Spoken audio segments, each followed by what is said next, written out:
여러분, 나는 과연 뭘까요? 이 질문은 정말 수천 년 동안 수많은 철학자들을 괴롭혀온 질문이죠. 오늘 우리는 이 오래된 질문에 가장 귀하고도 강력한 도전을 던지는 한 가지 사고 실험을 아주 깊이 파고들어 보려고 합니다. 준비되셨나요? 이 기묘한 사고 실험이 우리가 아는 모든 것을 어떻게 뒤흔드는지, 자, 지금부터 함께 파헤쳐 보겠습니다. 자, 한번 생각해 보세요. 어제의 나랑 오늘의 내가 같은 사람이라는 걸 뭘로 증명할 수 있을까요? 대부분 아마 기억이나 성격 같은 그런 심리적인 것들을 떠올릴 겁니다. 그런데 만약에 말이죠, 바로 그 기억과 성격이 둘로 딱 나뉜다면 어떻게 될까요? 바로 이 지점에서 철학자 데릭 바핏이 제시한 뇌 분리 문제가 등장합니다. 이 사고 실험은요, 우리가 나라는 존재에 대해 너무나 당연하게 여겼던 모든 상식을 그냥 뿌리부터 흔들어 버립니다. 자, 상상 한번 해보세요. A라는 사람의 뇌가 있는데 양쪽 반구에 모든 기억과 성격이 완벽하게 복제되어 있는 상태예요.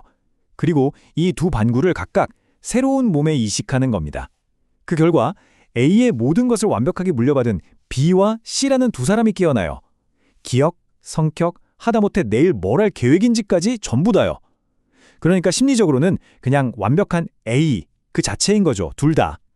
자, 여기서 이제 파핏의 진짜 근본적인 질문이 나옵니다. 원래 있던 A는 어떻게 된 걸까요? 살아남은 걸까요? 아니면 죽은 걸까요? 혹은 전혀 다른 무언가가 된 걸까요? 바로 이 질문이 우리가 풀어야 할 거대한 퍼즐입니다. 이 질문에 대해서 논리적으로 가능한 답변은 딱 4가지뿐입니다.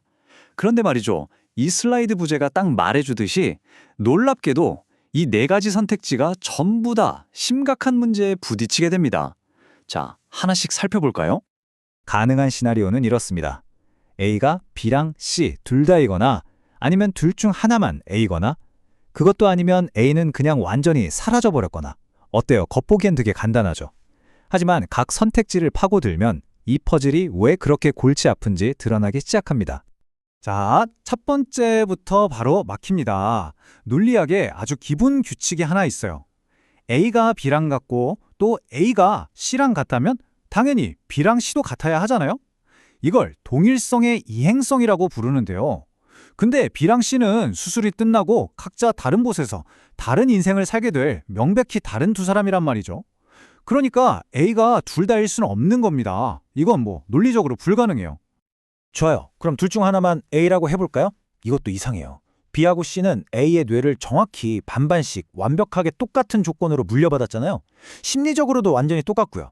이렇게 완벽하게 대칭인 상황에서 B가 진짜 A야 라고 말할 합리적인 근거가 대체 어디 있겠어요? 그건 그냥 아무 이유 없이 한쪽 편만 드는 거나 마찬가지죠. 마지막으로 A가 죽었다는 네 번째 선택지. 이것도 좀 이상하죠. 한번 생각해 보세요. 만약에 수술 중에 뇌 한쪽만 살리고 다른 쪽은 실수로 망가뜨렸다고 쳐요. 그럼 우리는 살아남은 사람이 A라고 아무 의심 없이 말할 거잖아요.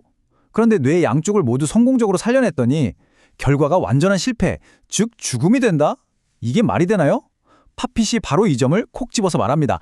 이 중에 성공이 실패일 수는 없다. 보셨죠? 모든 길이 다 막혔습니다. 이 꽉 막힌 상황을 뚫기 위해서 철학자들이 아주 급진적이고 어찌 보면 좀 황당하게까지 한 새로운 렌즈를 하나 꺼내듭니다. 그 이름이 바로 부수현상론입니다. 부수현상론의 주장은요, 진짜 충격적일 만큼 간단합니다. 뭐냐면 우리의 생각, 감정, 의식 같은 이 모든 마음의 작용들 있잖아요. 이게 전부 뇌 활동이 만들어낸 결과물일 뿐이지 그 자체가 현실에 어떤 영향도 미치지 못한다는 거예요. 쉽게 말해서 여러분의 마음은 운전석이 아니라 그냥 조수석에 앉아 구경만 하고 있다는 거죠. 이게 무슨 소리냐? 이 고전적인 비유를 보면 딱 감이 와요. 증기기관차가 칙칙폭폭 움직일 때 삑 하고 기적 소리가 나잖아요. 근데 그 기적 소리가 기차를 움직이게 하진 않죠. 또 공장이 윙윙 돌아가면 굴뚝에서 연기가 피어오르지만 그 연기가 공장 기계를 돌리는 건 아니잖아요. 부수현상론에서는요, 우리의 뇌랑 마음의 관계가 바로 이거랑 똑같다고 보는 겁니다. 이 이론에서 제일 충격적인 부분이 바로 이겁니다. 여러분이 지금 커피 마시고 싶다 하는 생각을 해서 컵을 드는 게 아니라는 거예요.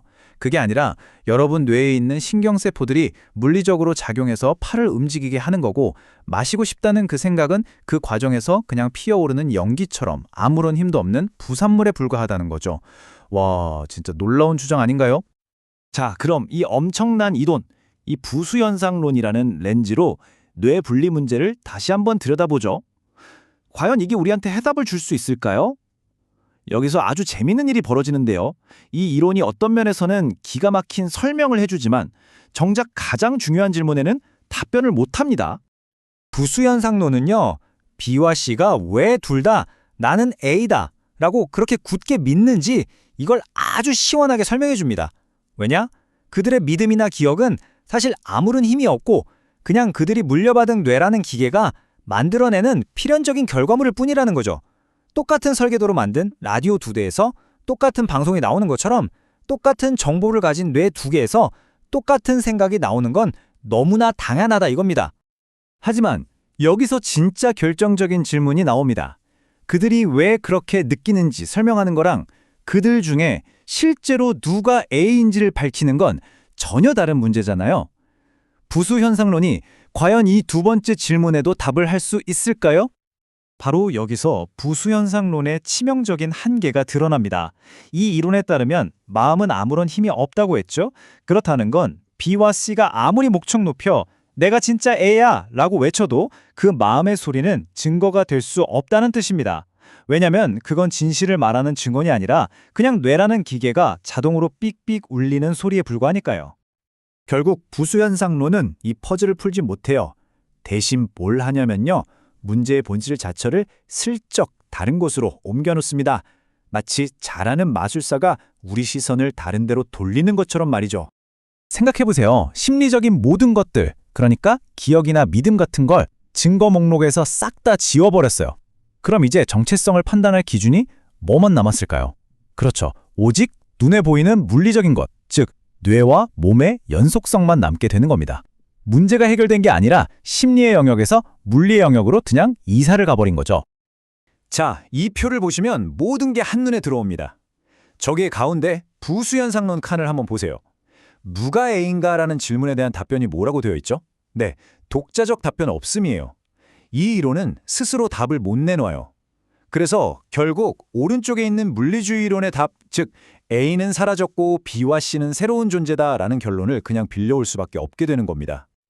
그러니까 결국 부수현상론은 해결사가 아니었던 거죠. 그냥 문제 전환 장치였던 셈입니다.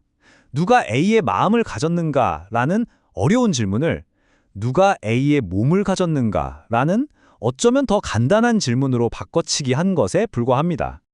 원래 팝핏은 이 사고 실험을 통해서 누가 진짜 A인가라는 정체성 그 자체보다는 기억이나 성격 같은 심리적 연결성이 살아남는 데 있어서 정말로 중요한 것이라고 결론 내렸거든요. 그런데 이 부수현상론은요, 바로 그 결론의 심장을 겨누는 것 같은 아주 섬뜩한 질문을 우리에게 던집니다. 만약에 말이죠, 우리가 그토록 소중하게 여기는 사랑, 기억, 신념 같은 이 모든 마음의 작용들이 현실에 아무런 영향도 미치지 못하는 무력한 그림자에 불과하다면 과연 우리 삶에서 무언가가 중요하다고 말하는 게 무슨 의미가 있을까요? 인과적으로 아무 힘도 없는 것이 어떻게 가치와 의미의 기반이 될 수 있을까요? 이 질문에 대한 답은 아마 우리 각자의 몫으로 남겨둬야 할 것 같습니다.